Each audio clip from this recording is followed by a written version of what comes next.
wonge Pak Nobaan ning kono kae. Wah, pas sih.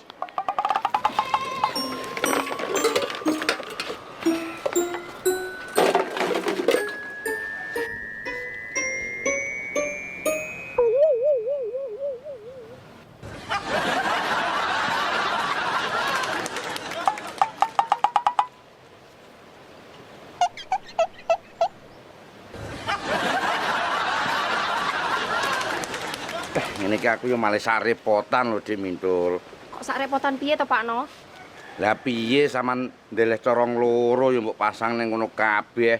Lah ngono ku terus piye nek aku ngatur? Lah lek loro ra iso ngatur, mesti tak ature piye to, Bos? Maksudmu piye? Ya iya arepe melok-melok ngatur kenekan, tak kewebruk ndasmu engko.